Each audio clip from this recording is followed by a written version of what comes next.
Hello dear students, welcome to ICT Virtual Classroom Dehradun. My name is Samta and हम लोग क्या है class 7th का हम लोग बच्चों चैप्टर नंबर 7 चल रहा है हम लोगों का weather and climate. Let's go to the smart board and continue our lecture.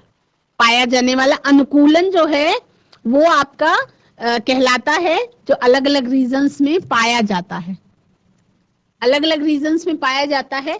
ठीक है. A variety of animals live in different climatic conditions. तो जो अलग अलग जंतु होते हैं बच्चों उनके अंदर डिफरेंट क्लाइमेटिक कंडीशंस में कौन कौन सी वैरायटी पाई जाती है, अलग अलग जगह की जलवायु में वो किस तरह से सरवाइव करते हैं वो आपको जानना है. ठीक है. अलग अलग जंतु उन स्थितियों में जीने के लिए अनुकूलित होते हैं जिनमें वे रहते हैं. सब बहुत ज्यादा ठंड में और बहुत ज्यादा गर्म जलवायु में जीवित रहने वाले जंतुओं में अपने आप को बहुत ज्यादा ठंडी में और बहुत ज्यादा गर्मी में अपने आप को बचाने के लिए कुछ स्पेसिफिक विशेष गुण होते हैं.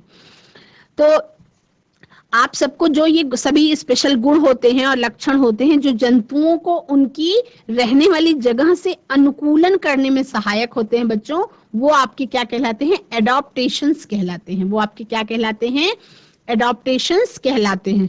ठीक है. तो आपका जो आपने क्लास 6 में चैप्टर नंबर 9 में अनुकूलन के बारे में पढ़ा था, तो उसके बारे में आप एक बार लर्न करेंगे, रिकॉल करेंगे कि आपने क्या पढ़ा था. ठीक है. इस क्लास 7th में भी चैप्टर नंबर 9 में आप मौसम और जलवायु, फिर उस पे उसके सॉइल पे क्या इफेक्ट होता है उसके बारे में पढ़ेंगे. और जंतुओं की जो परिस्थितियां होती हैं बच्चों, तो उसमें अनुकूलन के उदाहरण के रूप में है ना, केवल ध्रुवीय क्षेत्रों की हम चर्चा करेंगे. ध्रुवीय क्षेत्र का मतलब आपका animal adaptations in polar region. किसके बारे में चर्चा करेंगे हम, animal adaptations in polar region. हम ध्रुवीय क्षेत्रों के बारे में चर्चा करेंगे. और किसके बारे में चर्चा करेंगे, हम बात करेंगे उष्ण कटिबंधीय वर्षावनों में रहने वाले कुछ जंतुओं के बारे में भी हम चर्चा करेंगे इस चैप्टर में. ध्रुवीय क्षेत्र जो होते हैं बच्चों वो ध्रुवों के समीप स्थित होते हैं. अब देखो आप सबको पता है मतलब नॉर्थ पोल साउथ पोल के बारे में है ना, जब बच्चे आजकल टीवी देखते हैं कार्टून्स में भी नॉर्थ पोल और साउथ पोल के बारे में बताते रहते हैं. तो नॉर्थ पोल साउथ पोल यानी कि उत्तरी ध्रुव और दक्षिणी ध्रुव, हमारी पृथ्वी का उत्तरी ध्रुव और दक्षिणी ध्रुव. तो ध्रुवीय क्षेत्रों के कुछ परिचित देश हैं, जैसे आपका है बच्चों कनाडा है, Greenland, Iceland, Norway, Sweden, Finland और अमेरिका में अलास्का और रूस के साइबेरियाई वाले जो क्षेत्र हैं वो आपके ध्रुवीय क्षेत्रों में आते हैं. ठीक है. फिर आपका बच्चों जो भारत है, Bharat, Malaysia, Indonesia, Brazil, Congo और केन्या, युगांडा, नाइजीरिया, ये कुछ देश ऐसे हैं जो आपके उष्ण कटिबंधीय वर्षावन जिनमें पाए जाते हैं. तो इसके लिए आप एक बार वर्ल्ड का मैप लेके देखेंगे. ध्रुवीय क्षेत्रों को बच्चों ब्लू कलर से दिखाइए है ना, और जो उष्ण कटिबंधीय क्षेत्र हैं उनको आप रेड कलर से दिखाइए. हम बात करेंगे पोलर रीजन में किस तरह से एनिमल्स में एडॉप्टेशन होती है. पोलर रीजन क्या होता है, ध्रुवीय क्षेत्र. ध्रुवीय क्षेत्र क्या होते हैं, polar regions are snow covered. वहां पे क्या होती है, बहुत ठंडा, बहुत ज्यादा ठंडा मौसम होता है. Polar regions are snow covered, हमेशा ही बर्फ से ढकी हुई चरम जलवायु पाई जाती है. Regions having an extremely cold climate. वहां पे मतलब एक तो होता है ठंडा मौसम और एक होता है कि ठंडक का एक्सट्रीम कितना ज्यादा हो सकता है. देखो climate throughout the year, पूरे साल वहां का क्लाइमेट ठंडा या कोल्ड क्या कहें, कोल्डेस्ट क्लाइमेट होता है वहां का. ये क्षेत्र जो है ये हमेशा ही बर्फ से ढके हुए रहते हैं. और यहाँ वर्ष के अधिकांश भाग में क्या होती है, अत्यधिक सर्दी होती है. मतलब गर्मियों के मंथ में भी सर्दी होती है और ठंडी के मंथ में सर्दी बहुत ज्यादा होती है.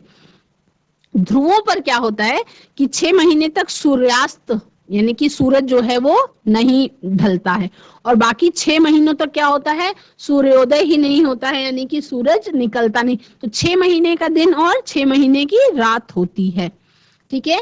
इसमें क्या होता है, polar regions are snow covered regions having an extremely cold climate throughout the year. मतलब पहले हम किस्सों और कहानियों में सुनते थे, लेकिन क्या हम लोगों ने कभी कंपेयर किया कि इस तरीके की भी जगह है वर्ल्ड में जहां पे इस तरीके का क्लाइमेट होता है, जहां पे 6 महीने तक पूरा दिन ही रहता है और 6 महीने तक रात रहती है, 6 महीने तक सूर्यास्त नहीं होता और 6 महीने तक सूर्योदय भी नहीं होता है। The sun does not set in this region for 6 months during summer। जब गर्मी का मौसम होता है तो उस समय पे समर टाइम में सूर्यास्त नहीं होता है, सनसेट नहीं होता है, पूरे 6 मंथ तक सनसेट नहीं होता है। While it does not rise। और जब ठंडक का मौसम होता है तो उस समय पे सनराइज नहीं होता है पूरे 6 मंथ्स तक, 6 महीने तक दिन में सूरज ढलता नहीं है गर्मियों के मौसम में, और जब ठंड होती है तब वहां पे 6 महीने तक सूरज निकलता भी नहीं है। The temperature can drop to, देखो temperature can drop to -37 degree centigrade in this region. यानी इस क्षेत्र में बच्चों जब टेम्परेचर ड्रॉप करता है, डाउन जाता है, तो वो -37 डिग्री सेंटीग्रेड तक चला जाता है। मतलब 0 डिग्री सेंटीग्रेड पे, can you imagine 0 degree centigrade पे क्या हो जाती है, जो पानी है वो बर्फ में तब्दील हो जाता है। पानी जो है वो बर्फ बन जाएगा अगर 0 डिग्री सेंटीग्रेड टेम्परेचर हो गया तो।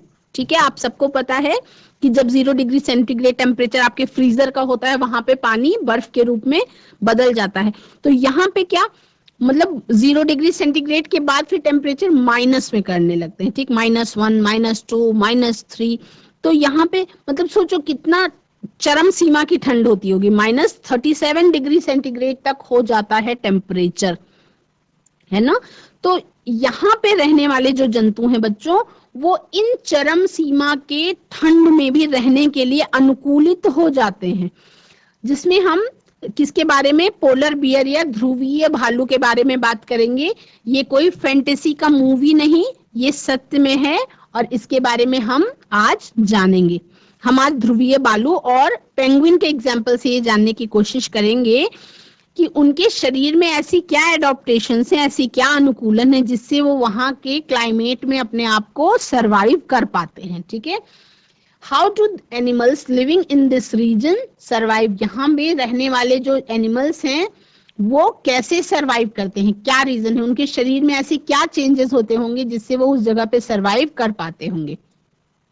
व्हाट टाइप्स ऑफ एडॉप्टेशंस, वहां पे कौन से उनके शरीर में अनुकूलन पाया जाता है, are observed in these animals. उन जंतुओं में ऐसा क्या अनुकूलन पाया जाता है जिससे वो वहां के माहौल में सरवाइव कर पाते हैं। Let's study the adaptations of each animal in detail. हम डिटेल में इसको अच्छी तरह से पढ़ेंगे। Adaptations in polar bear. Polar bear क्या होता है आपका, पोलार का मतलब मैंने आपको बता दिया था भालू, ध्रुवीय। पोलार का मतलब आपका हो गया था ध्रुवीय और बेयर का मतलब क्या होता है, भालू। तो एडॉप्टेशन इन पोलर बेयर मतलब ध्रुवीय भालू में अनुकूलन किस तरह से होता है। ये आपका एक ध्रुवीय भालू का स्क्रीन पे चित्र दिखाई पड़ रहा है। तो ध्रुवीय भालू केवल चित्र से देख करके किस तरह देखेंगे बच्चों, खूब मोटा सा है ना, उसके ऊपर उसके शरीर पे बहुत सारे बाल हैं, है ना, बहुत सारे बाल हैं। तो ध्रुवीय भालू जो होता है, ध्रुवीय भालू के सारे शरीर पे, पूरे शरीर पे, इवन पैर के पंजों तक भी बिल्कुल पूरे शरीर पे सफेद बाल। देखो आप सब ने टेडी बियर देखा होगा, टेडी बियर देखा है ना। टेडी बियर कैसा होता है, पूरा उसके सर से लेके पांव तक क्या होता है, फर। फर जिसको आप उसको यू कैन से फर कह सकते हैं, या खूब सॉफ्ट सॉफ्ट सा मटेरियल होता है, वो होता है फर। और वो अलग अलग कलर में होता है। तो जो ध्रुवीय भालू होता है बच्चों, उसमें उसके पूरे शरीर पे सफेद रंग का फर होता है, या सफेद बहुत सॉफ्ट सफेद बाल पाए जाते हैं। क्यों, क्योंकि जो बर्फ होती है वो कैसी होती है, एकदम सफेद। तो जिससे वो बर्फ की सफेद, जो उनकी जैसे बर्फ एकदम सफेद होती है, तो बर्फ में ये सफेद भालू इजीली दिखाई नहीं पड़ते हैं। तो इसलिए वो अपने शत्रुओं का बचाव करने में इससे उनको क्या मिलती है, सहायता मिलती है, हेल्प करता है। जो एकदम व्हाइट कलर होता है उनका, उससे वो अपने शत्रुओं से बच जाते हैं। ठीक, सफेद भालू जो होता है। Polar bear have a white fur ये क्या है?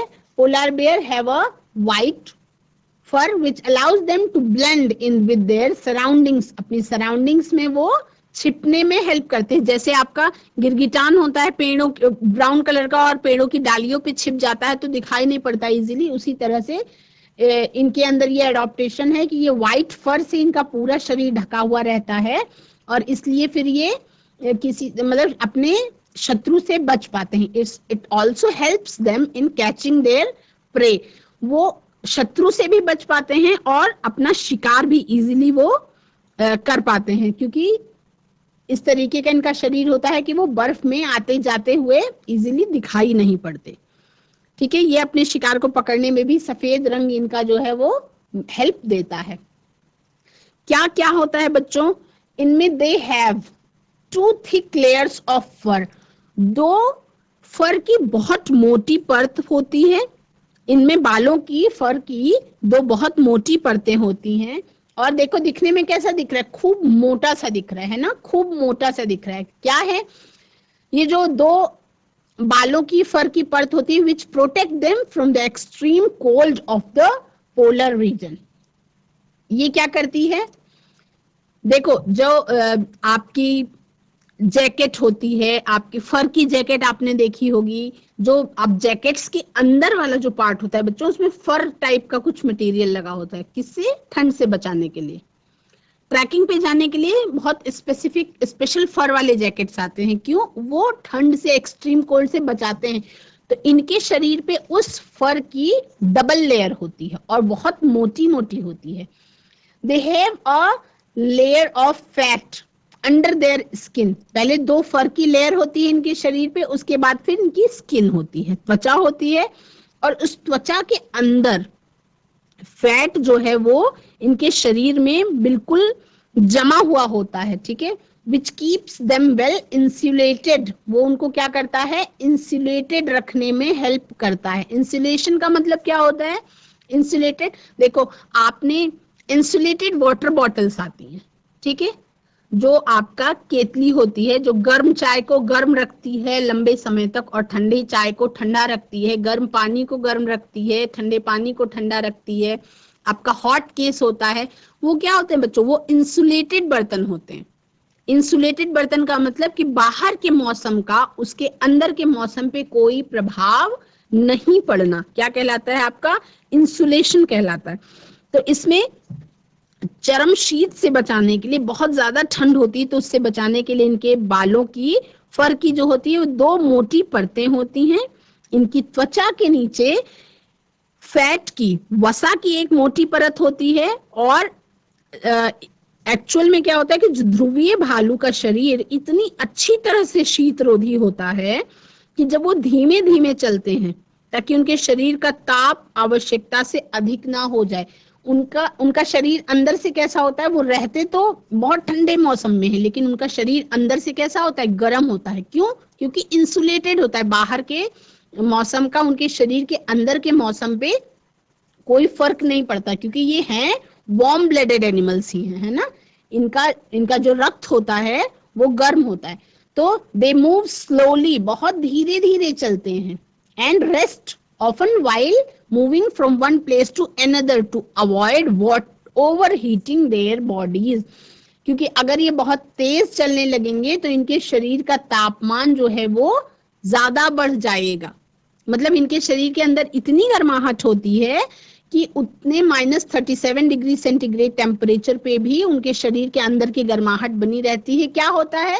सिंपल समझेंगे, जैसे आपका वाटर बॉटल है, इंसुलेटेड वाटर बॉटल, बाहर के मौसम का अंदर के उस पे कोई प्रभाव नहीं पड़ता, उसी तरह से। ठीक है। ऑन वार्म डेज, गर्मी के दिनों में, they keep themselves cool by swimming. ये जो गर्म दिन होते हैं, गर्मी के दिनों में ये क्या करते हैं? अपने आप को, इनको ठंडा करना पड़ता है। ठीक है, ये धीमे धीमे चलते हैं और उनके शरीर का तापमान ताकि आवश्यकता से अधिक ना हो जाए। ये अपने शरीर को बहुत अधिक गर्म हो जाने से बचाने के लिए क्या करते हैं? ज्यादातर विश्राम करते हैं, अपना एक जगह रेस्ट करते हैं। क्या करते हैं? रेस्ट करते हैं। भालू वैसे भी आलसी जानवर होता है, रेस्ट करता है ना। ये अपने शरीर को अधिक गर्म हो जाने से बचाने के लिए क्या करते हैं, विश्राम करते हैं, रेस्ट करते हैं। और जो गर्म मौसम होता है, on warm days they keep themselves cool by swimming.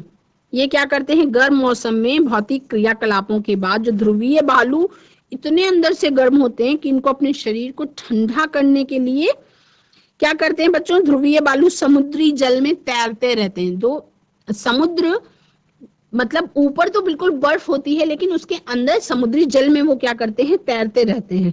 और ये बहुत अच्छे स्विमर्स होते हैं। ये कैसे होते हैं, बहुत अच्छे स्विमर्स, मतलब इनकी स्विमिंग बहुत अच्छी होती है। देयर पॉज आर वाइड, इनके जो पंजे होते हैं वो बहुत चौड़े होते हैं और बड़े होते हैं। वाइड एंड लार्ज, पंजे कैसे होते हैं, बहुत चौड़े और बड़े होते हैं। पंजे कैसे होते हैं, बहुत चौड़े और बड़े होते हैं। Which helps them in swimming, इनके जो पंजे होते हैं वो स्विमिंग के लिए अनुकूल होते हैं। ठीक, ये उनको बहुत अच्छी तरह से तैरने में क्या करते हैं, सहायता करते हैं। Their paws also help them walk on snow. क्या होता है, ये स्नो पर भी चलने के लिए इनके जो पंजे होते हैं वो इनको बहुत ज्यादा हेल्प करते हैं। ठीक, क्या क्या होता है, their paws also help them walk on snow, बहुत अच्छा हेल्प करते हैं स्नो पर चलने के लिए। अब इसको एक एक समझेंगे। ये सफेद कलर का बहुत मोटा सा जानवर होता है। ऐसे केवल जानवर को देख के समझेंगे ये कैसा होता है। ये सफेद कलर का बहुत मोटा सा जानवर होता है। इसके जो शिकारी हैं वो इसको आसानी से देख नहीं पाते। क्यों, क्योंकि ये भी व्हाइट कलर का और बर्फ की चादर जो बिछी हुई है वो भी व्हाइट कलर की। सफेद बालों के कारण सफेद बर्फ की जो बैकग्राउंड है उसमें ये आसानी से इजीली दिखाई नहीं पड़ते हैं। तो ना तो ये अपने आप, ना तो ये दिखाई, ये अपना शिकार करेगा तो इजीली कर लेगा, और अगर इसका कोई दुश्मन है तो वो भी इसको तुरंत देख नहीं पाएगा। देखो, इनमें सूंघने की जो शक्ति होती है, स्मेल करने की पावर होती है, वो बहुत ज्यादा स्ट्रांग होती है। ये सूंघ सकते हैं, सूंघ के चीजों को अंदाजा लगा पाते हैं। इनके शरीर पे बालों की यानी कि फर की दो बहुत मोटी परतें होती हैं, और ये मोटी परत क्या होती है बच्चों, ये सर्दियों में भी इसको गर्म रखने में हेल्प करती है अंदर से। इसीलिए पोलर बियर का टेम्परेचर गर्म होता है। ऐसा नहीं कि वो ठंडक में रहता है तो बहुत अंदर से ठंडा रहता होगा, वो अंदर से बहुत गर्म रहता है। ठीक है, इसकी जो स्मेलिंग पावर होती है वो बहुत तेज होती है। तो ये भालू को अपने शिकार को ढूंढने में क्या करते हैं और पकड़ने में, जब इनकी स्मेलिंग पावर बहुत तेज है तो ये अपना सूंघ करके अंदाजा लगा देते हैं कि इनका शिकार कहाँ पे है, उसको ढूंढ लेते हैं और उसके बाद पकड़ने में भी हेल्प करते हैं। देखो, इनके जो पॉज होते हैं, इनके जो पंजे होते हैं वो कैसे होते हैं, वो भी अनुकूल होते हैं बर्फ पे चलने के लिए और समुद्र में तैरने के लिए। इनके जो नाखून होते हैं वो देखो, ये आपका किस तरीके का दिखाई पड़ रहा है, थोड़ा सा मुड़े हुए। किस तरीके के नाखून हैं, थोड़ा सा कर्व लगा हुआ है नाखूनों में। इनके नाखून जो होते हैं वो मुड़े हुए होते हैं, लंबे और पैने, पैने का मतलब बहुत शार्प नाखून होते हैं। ठीक है, जो क्या करते हैं, इनको बर्फ पर चलने में हेल्प करते हैं, सहायता करते हैं। बिल्कुल कुछ इस तरीके का जूता, जैसे स्पाइक्स वाले जूते होते हैं जिनमें नीचे कांटे लगे होते हैं, है ना, बर्फ में घुसा और फिर निकल गया, घुसा फिर निकल गया, इस तरह से होते हैं। तो वो क्या करते हैं, इनके पॉज होते हैं, इनके नाखून जो होते हैं वो बर्फ पर चलने में इनकी सहायता करते हैं। ठीक, अब इसमें एक पॉइंट बचा कि इनकी जो मोटी बालों की दो परत होती है उसके नीचे आ जाती है इनकी स्किन, और स्किन के नीचे इनकी क्या होता है, फैट डिपॉजिट होता है। देखो, फैट शब्द से एक चीज समझ में आ रहा है कि मोटापा। फैट का मतलब मोटा, तो आपको दिखने में खूब मोटा सा है ये ना, इसके अंदर शरीर में पूरे क्या होता है, फैट डिपॉजिट होता है, वसा जमा होती है। और वसा की जो परत होती है वो इंसुलेशन का काम करती है। बिल्कुल ऐसे ही आप आज घर जाएंगे तो बच्चे देखेंगे कि हॉटकेस का जो ऊपर का लिड होता है, लिड के अंदर एक मोटा सा व्हाइट कलर का कुछ भरा हुआ होता है। क्या, इंसुलेशन के लिए मटेरियल भरा हुआ होता है, जिससे बाहर का मौसम और अंदर का मौसम अलग अलग। हॉटकेस में जब आप रोटी रखते हैं या आप गर्म बॉटल में पानी रखते हैं तो बाहर कितना भी ठंडा हो, अंदर का पानी आपका गर्म ही रहता है। क्यों, उसको इंसुलेशन दी जाती है। तो जीवित जंतु में इंसुलेशन देने का काम कौन करता है बच्चों, फैट की लेयर इंसुलेशन देने का काम करती है। इसका शरीर जो है वो शीत रोधित होता है और वही कारण है कि वो इसको क्या रखती है, गर्म रखती है। ठीक है, तो ये आपका पोलार बियर के बारे में आपने जाना। They have the ability to close their nostrils while swimming under water. ये जब पानी के अंदर तैर रहे होते हैं तो इनको अपनी नाक को बंद करने की एबिलिटी होती है इनके अंदर। ठीक है, क्यों? This help them stay under water for a longer period of time. एक लंबे समय तक अगर वो तैर रहे हैं तो उनको अपनी नाक बंद करने में एबल होते हैं ताकि वो लंबे समय तक तैर सकें। ठीक है, तैरते समय ये अपनी नाक को क्या करते हैं, बंद करके लंबे समय तक पानी के अंदर रह सकते हैं। ध्रुवीय जो भालू होता है आपका, पोलर बियर होता है, इसकी सूंघने की जो शक्ति है, स्मेलिंग पावर है बच्चों, वो बहुत ज्यादा होती है। इससे ये भोजन के लिए अपने शिकार को आसानी से खोज सकता है और पकड़ सकता है। तो आपने अच्छी तरह से पोलर बियर के बारे में जाना। आप अपनी बुक से भी इसको एक बार रिवाइज करेंगे, है ना। बुक में आपका एक और तरीके से भी दिया हुआ है, they have a strong sense of smell which helps them locate there pray easily. अपने शिकार को पकड़ने में इनकी जो सूंघने की पावर होती है वो बहुत ज्यादा हेल्प करती है। तो आज हमने जंतुओं में होने वाले अनुकूलन में पोलर बियर यानी ध्रुवीय भालू के बारे में जाना। ऑल्दो अभी हम लोग को लगता था कि ध्रुवीय भालू केवल कार्टून्स में होते हैं, लेकिन नहीं, ये सच में भी पाए जाते हैं बच्चों ध्रुवीय क्षेत्रों में। तो आज हमने ध्रुवीय भालू के बारे में जाना। अगली क्लास में हम एडॉप्टेशन इन पेंगुइन्स के बारे में जानेंगे। इसके बारे में हम अगले सेशन में जानेंगे। बच्चों, मौसम, जलवायु और जंतुओं में हो रहे अनुकूलन के वाले चैप्टर में आप सभी ने आज ध्रुवीय भालू या पोलर बियर के बारे में जाना कि उनके शरीर में इतनी कठिनतम जलवायु में भी रहने के लिए किस प्रकार से अनुकूलन पाया जाता है, मतलब किस प्रकार से वो उस जगह पे सरवाइव कर पाते हैं। तो आज की क्लास में हमने ध्रुवीय भालू के बारे में जाना। अगले सेशन में हम पेंगुइन में पाए जाने वाले अनुकूलन एडाप्टेशन के बारे में जानेंगे। That's all for today. Have a nice day. Take care. Bye bye.